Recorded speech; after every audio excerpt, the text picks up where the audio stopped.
Salut à tous, j'espère que vous allez bien. Je vous retrouve aujourd'hui pour une toute nouvelle vidéo sur ma chaîne YouTube, voilà, comme tous les mercredis.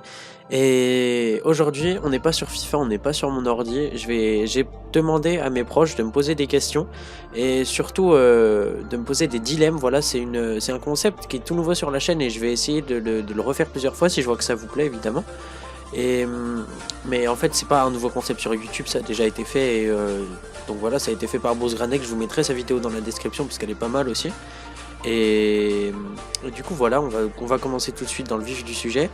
Donc, un exemple typique, ça peut être qu'on me pose la question entre deux joueurs différents ou alors je sais pas, deux ambiances de stade différentes, etc. Donc voilà, je vais aller sur mon portable et je vais commencer tout de suite avec une question de mon frère qui me demande si qui me demande simplement but de Trezeguet en finale de l'Euro 2000 ou but de Zinedine Zidane en finale de la Ligue des Champions, je crois que c'était en 2006 si je dis pas de conneries, contre Leverkusen.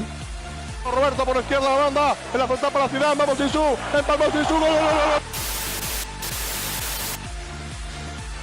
Donc je vous mets les buts à la clé, je vous ai mis les deux vidéos. C'est déjà compliqué, hein.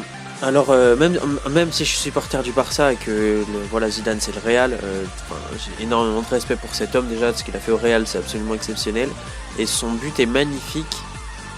Mais je pense que je vais choisir Trezeguet parce que bon déjà cœur de français, voilà, c'est l'équipe de France, mais parce que les deux c'est des beaux buts. Je crois que les deux c'est du mauvais pied, si je dis pas de conneries. Trezeguet était droitier. Donc les deux c'est du mauvais pied, les deux sont un peu similaires même si je trouve le but de Zidane quand même plus beau. Mais voilà, c'est comme si on me demandait en fait si je préfère marquer en finale de la Ligue des Champions ou en finale de l'Euro. Ben voilà, l'Euro c'est tous les 4 ans alors que la Ligue des Champions c'est tous les ans. Et puis même, c'était un but en or, donc pour la magie du but, je pense que je vais choisir le but de Trezeguet.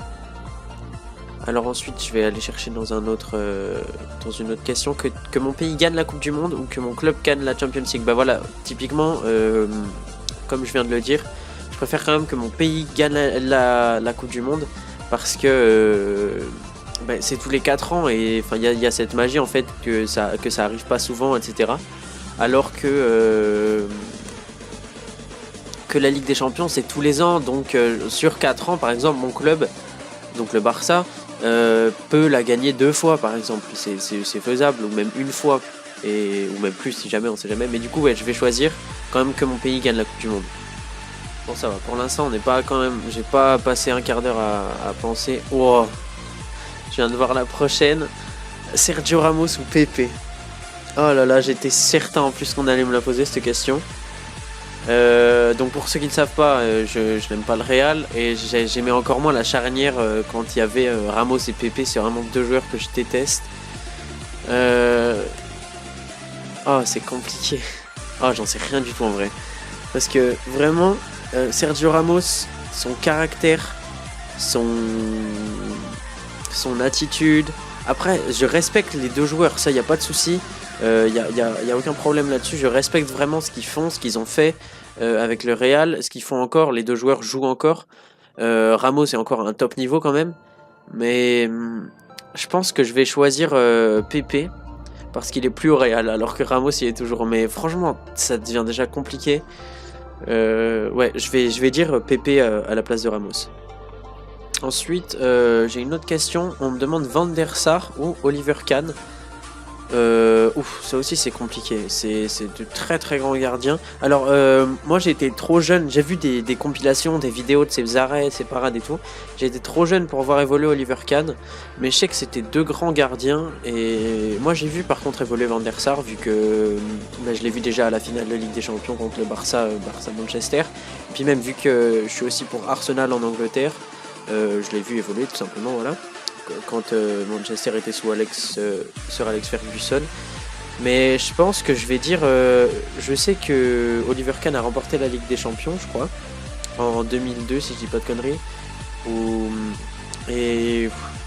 C'est un peu compliqué, mais si on fait confiance à FIFA, Van der Sar a une carte icône, alors que, pour faire un peu un lien avec FIFA, Oliver Kahn n'en a pas. Ils ont préféré, je crois, mettre Lehmann en gardien icône. Non mais pour de vrai, ça veut rien dire du tout. Zidane n'a pas de carte icône, alors que bon, évidemment voilà, c'est pareil. Mais je pense que je vais choisir quand même Van der Sar. Je pense que parce que je sais aussi que Van der Sar a gagné avec des champions. Ouais, je vais plutôt dire Van der Sar plutôt que Oliver Kahn.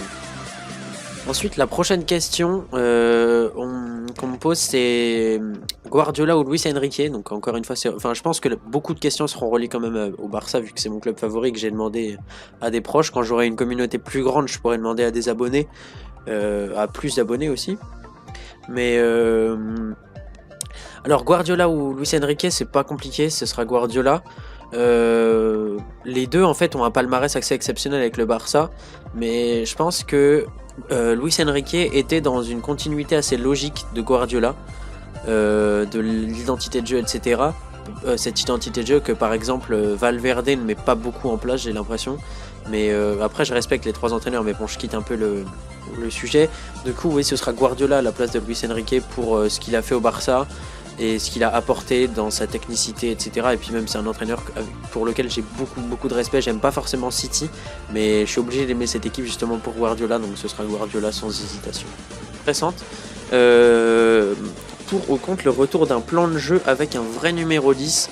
C'est vrai que c'est une assez bonne question parce qu'aujourd'hui, au final, le numéro 10 n'existe plus vraiment. Le numéro 10 un peu à la Kaka, un peu à la Ronaldinho certaines fois parce qu'il a joué aussi ailier gauche.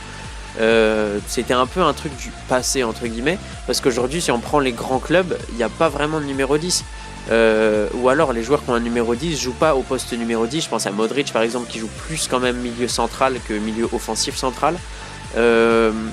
Messi il a clairement le numéro 10, mais Messi il a plein de postes, enfin il peut jouer ailier droit, il est plutôt buteur, il est plutôt en soutien de l'attaquant, il a peut-être un petit peu un rôle de 10 mais il est quand même pas traditionnel, et du coup moi j'aime bien cet aspect moderne un peu du football où tu vas avoir un joueur qui est offensif mais qui n'a pas qui est libre et offensif. Voilà, c'est un peu ça le terme. J'aime bien cet aspect là. Alors il y a quand même des équipes qui jouent avec un réel numéro 10, mais c'est beaucoup plus rare et je pense que moi j'aime bien, je préfère ce football un peu moderne, donc sans réel numéro 10, même si évidemment il y a toujours cet aspect en soutien de l'attaquant qui distribue des caviars, etc. Ensuite, là c'est pas tellement un dilemme, c'est plutôt une question prono pour la prochaine Coupe du Monde, donc qui sera en 2022. France, Brésil ou Belgique. On me propose 3 pays, c'est cool. Entre les 3 pays, objectivement, on a la France qui va, je pense, venir avec beaucoup des joueurs qui ont déjà participé à celle de 2018, parce que j'avais vu un truc sur Twitter, je crois, que la France c'était une équipe de machines de guerre, parce que je crois qu'ils auront, le plus vieux là qui était dans France 2018, bon sans compter Giroud, Mandanda, tout le monde là, mais le plus vieux, je crois que c'est Varane qui aura 31 ans en 2022, donc c'est absolument incroyable. Après il y a largement du temps qui peut passer, je veux dire il peut y avoir en 2022 un Guendouzi, etc. Je sais pas, un Upamecano, on n'en sait rien. Mais du coup la France encore une équipe très jeune, le Brésil je pense qu'il sera revanchard, vraiment. Et qui de toute façon le Brésil c'est le Brésil, je veux dire il y aura encore Neymar, même si il aura pris 4 ans, donc il aura 31 ans Neymar. Il y aura beaucoup il y aura eu du renouveau. Et la Belgique aussi qui sera revancharde, mais qui a une super équipe. C'est assez compliqué, mais déjà pour être objectif vraiment, parce que subjectivement je dirais la France qui a un groupe exceptionnel, etc. Mais il y a toujours, c'est un peu cette malédiction. Je dis pas qu'on va se faire éliminer en poule comme l'Allemagne cette année, mais je pense pas qu'on puisse qu'on ait les ressources. Après j'espère qu'on les a, et ce serait magnifique si on les avait, mais je pense pas qu'on ait les ressources, donc je vais pas dire la France. Et ça me ferait plaisir pour nos amis belges qu'on a éliminés en demi, pour le football qu'ils proposent, etc. Ça me ferait plaisir qu'ils gagnent une Coupe du Monde quand même, parce que la génération avec Hazard, avec Lukaku, avec De Bruyne, je pense qu'ils méritent un grand trophée. Mais voilà, je pense que le Brésil va avoir à cœur en fait de redresser une situation qui leur est un peu critique ces dernières années. Et du coup je vais dire le Brésil. Après Enfin, voilà, c'est mon pronostic, mais ça peut évoluer. Hein. Je veux dire, peut-être que la veille de la Coupe du Monde en 2022, je dirais une toute autre équipe, évidemment. Alors, nouvelle question, nouveau dilemme. Marqué après une belle action individuelle ou marqué après une belle action collective? Ça, il n'y a aucun doute, ce sera une belle action collective. Ok, du coup, on enchaîne. L'équipe du Brésil ou l'équipe de l'Argentine? Oh, c'est compliqué parce qu'en fait j'allais aller du tac au tac dire l'Argentine pour Messi, mais en fait objectivement, très objectivement, j'aime que l'Argentine pour Messi, ça y a pas de souci. Cette Coupe du Monde, j'étais dégoûté par cette équipe de branlo, enfin c'était n'importe quoi. Donc j'espère qu'ils vont être remaniés pour la Copa América, j'espère qu'ils vont être remaniés pour la Coupe du Monde dans 4 ans, je sais même pas si Messi y sera. J'espère pour lui, mais voilà, enfin. Je veux dire, il perd absolument pas de niveau, hein, mais dans 4 ans, il aura quand même 35 ans, 34 ans. Enfin, c'est compliqué. Après, peut-être qu'il y sera et qu'il jouera quelques minutes, etc. Mais voilà, vraiment, l'équipe d'Argentine me fait de la peine. Donc, je vais dire l'équipe du Brésil, qui pour moi a quand même des bases plus solides, qui est quand même allée en quart de finale de la Coupe du Monde. Donc voilà, je vais dire l'équipe du Brésil. Puis il y a aussi des joueurs que j'apprécie. J'aime beaucoup Willian, j'adore Neymar, j'aime beaucoup Paulinho, etc. Enfin, j'aime bien Dani Alves, j'aime bien Thiago Silva, j'aime bien Marquinhos. Enfin, voilà, il y a pas mal de joueurs au Brésil quand même que j'apprécie. Même si, voilà, moi je soutiens Messi, mais là il n'y a pas de souci, je vais dire le Brésil. Alors là aussi, je vais vous mettre les vidéos à la clé, si je peux les trouver. On pourrait, du coup, on me demande la roulette de Zizou ou le flip-flap de Ronaldinho. Et du coup, pour le spectacle, je pense que je vais dire le flip-flap de Ronaldinho. En fait, Ronaldinho, c'est un joueur que j'adore énormément. Vraiment, enfin, que j'adorais, il joue plus. Mais voilà, je pense que après, je pense que la roulette de Zizou est quand même plus facile à faire dans un match, mais quand tu t'appelles Ronaldinho, le flip-flap de Ronaldinho, tu peux le placer à n'importe quel moment. D'ailleurs, hier, donc au moment où je tourne la vidéo, hier, il y a eu Ajax Real, et Ziyech a fait un flip-flap grand pont sur, je crois, Carvajal, et genre, vraiment, j'étais choqué. Et non, vraiment, ce geste, je le trouve assez dévastateur, et si ça passe en petit pont, ou si ça passe en grand pont, justement, comme Ziyech hier soir, c'est vraiment un geste qui est dévastateur. Et du coup, vous pouvez me dire, vous, dans les commentaires, ce que vous en pensez avec les vidéos que j'ai mis. Mais du coup, je pense que je vais dire flip-flap de Ronaldinho. Alors ensuite, Ter Stegen ou Victor Valdés. Bonne question aussi. Après, pour le style du gardien, parce que Victor Valdés, c'est un gardien qui a gagné des Ligues des Champions, il a gagné des Ligas, des Copa del Rey, il a gagné tout ce que vous voulez. Mais pour le style de gardien, qui est un style que j'aime énormément, en même temps j'ai un frère qui est gardien de handball, c'est le style de Ter Stegen. Et en plus, je sais que ce gardien peut faire de grandes choses avec le Barça. Alors, est-ce qu'on peut considérer qu'en 2015, il a gagné la Ligue des Champions avec le Barça? Il n'était pas encore titulaire, c'était Claudio Bravo. Mais il était quand même dans l'équipe. Et voilà, il jouait les matchs de coupe, etc. Mais vraiment, Ter Stegen, c'est un gardien qui est en train de monter en puissance. C'est un gardien qui est même pas, j'ai l'impression, au sommet de son art. Alors que pour moi, il est sans hésitation possible meilleur gardien du monde. Faut regarder les matchs pour être d'accord. Mais vraiment, ouais, je vais dire Ter Stegen, même si pour le palmarès, c'est compliqué. Parce que le palmarès de Victor Valdés, Ter Stegen, pour l'instant, il n'arrive pas à la cheville de Valdés au niveau du palmarès. Mais après, je pense qu'au niveau du style de jeu et de ce qu'il apporte au Barça, je vais dire Ter Stegen, mais là c'est un peu le choix de la modernité par rapport aux anciens, alors que au final c'est pas tellement logique, mais je vais quand même dire Ter Stegen. Et en dessous de cette question, je viens de voir une question qui va me rendre fou, je pense. C'est Messi à Madrid ou Ramos au Barça. Et en vrai, je dis que ça va me rendre fou, mais en fait ma réponse me fait un peu, enfin ça me fait mal au cœur de dire ça, mais j'ai absolument pas envie en fait que le Real, donc qui est le club que je pense je déteste le plus.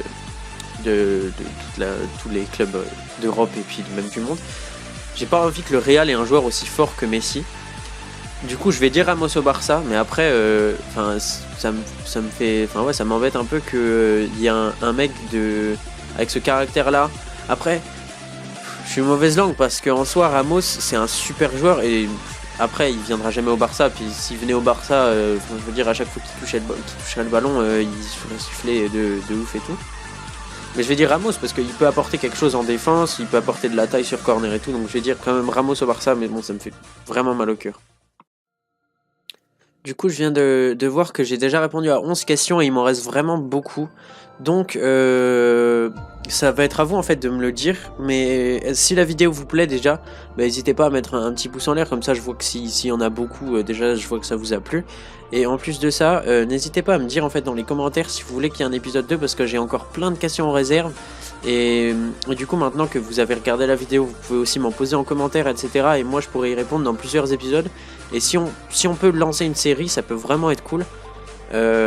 Parce que comme ça lance déjà une première série sur la chaîne, et en plus de ça, voilà, je peux vous parler comme ça, un peu répondre à des dilemmes, des questions impossibles. Et bon, du coup on va continuer avec les trophées ou les records. Je veux dire les trophées largement, parce que les trophées en fait ça rentre dans un palmarès. Alors évidemment les records ça rentre dans un palmarès, être le premier joueur à marquer je sais pas 300 buts en Ligue des Champions, enfin ça c'est jamais arrivé d'ailleurs, mais être le premier joueur je sais pas à atteindre, enfin à avoir je sais pas la Ligue des Champions, la Copa, la Ligue 1, enfin plein de trucs comme ça. Mais en fait je pense que ça se rejoint, mais je vais quand même dire les trophées plutôt que les records. Alors ensuite, Messi gagne le Ballon d'Or, ou CR7 gagne la Coupe du Monde, ou CR7 gagne le Ballon d'Or et Messi gagne la Coupe du Monde. Messi gagne la Coupe du Monde sans hésitation possible, parce qu'il l'a jamais gagné et je veux absolument qu'il la gagne dans sa carrière. Et du coup, on va finir sur la dernière question, et je l'ai déjà vue et j'ai déjà... là, c'est impossible. Clairement, je pense que je vais hésiter pendant une demi-heure, je vais couper au montage parce que je vais hésiter. On me demande du coup Carles Puyol ou Gérard Piqué. Alors... je peux pas, c'est impossible que je réponde. Alors j'imagine pas les prochaines questions parce que j'ai l'impression que ça va un peu crescendo, mais du coup ouais non, je pense que l'épisode 2 va être encore plus épique que celui-ci s'il sort, mais c'est... oh là là, j'ai aucune idée, vraiment. Enfin j'ai des idées en fait, mais je peux pas choisir entre Gérard Piqué et Carles Puyol. Carles Puyol, c'est un joueur que j'adorais vraiment, il a pris sa retraite, mais je kiffais ce joueur, il était comment dire, il était un peu extraordinaire parce qu'il était petit, il avait plein de cheveux et tout, enfin je veux dire genre, il avait pas du tout un style justement qu'a Gérard Piqué, grand, beau gosse, bien coiffé et tout. Puyol c'était un guerrier, mais il était tellement précieux pour le Barça en charnière centrale, et Piqué qui joue toujours au Barça. Ça c'est... Et en plus Puyol a toujours joué au Barça. Piqué a eu un peu je crois un passage à Manchester United. Mais même, enfin ça veut rien dire, Piqué je l'adore ce joueur. Bon du coup je vous ai coupé au montage parce que ça fait 5 minutes que je réfléchis. En plus les deux ont quasi le même palmarès. Après par exemple si Piqué gagne la Ligue des Champions cette année, il aura une Ligue des Champions en plus, etc. Mais je pense que je vais dire quand même Carles Puyol, parce que justement il était, comme je l'ai dit, atypique, etc. Et pour moi ça restera toujours, je pense, un des plus grands capitaines du Barça avec Iniesta. J'espère d'ailleurs qu'on m'a pas demandé de choisir entre Iniesta et Xavi dans les prochaines questions. Mais ouais, je vais dire Carles Puyol quand même, ça me brise le cœur, mais je vais dire Carles Puyol. Donc voilà, c'en est fini pour aujourd'hui. En fait, je me rends compte là, je suis en train de record la vidéo, ça fait déjà 18 minutes que je parle, donc en fait j'ai pas envie de vous sortir une vidéo de 45 minutes, enfin je suis pas McFly et Carlito, et en plus de ça vraiment je trouve ça intéressant, si ça vous plaît, de sortir un épisode 2, puis un épisode 3, puis etc. Avec à chaque fois des dilemmes encore plus durs. Alors aujourd'hui il y en a eu vraiment des compliqués, il y en a aussi eu qui sont vraiment cool, j'ai bien aimé en parler.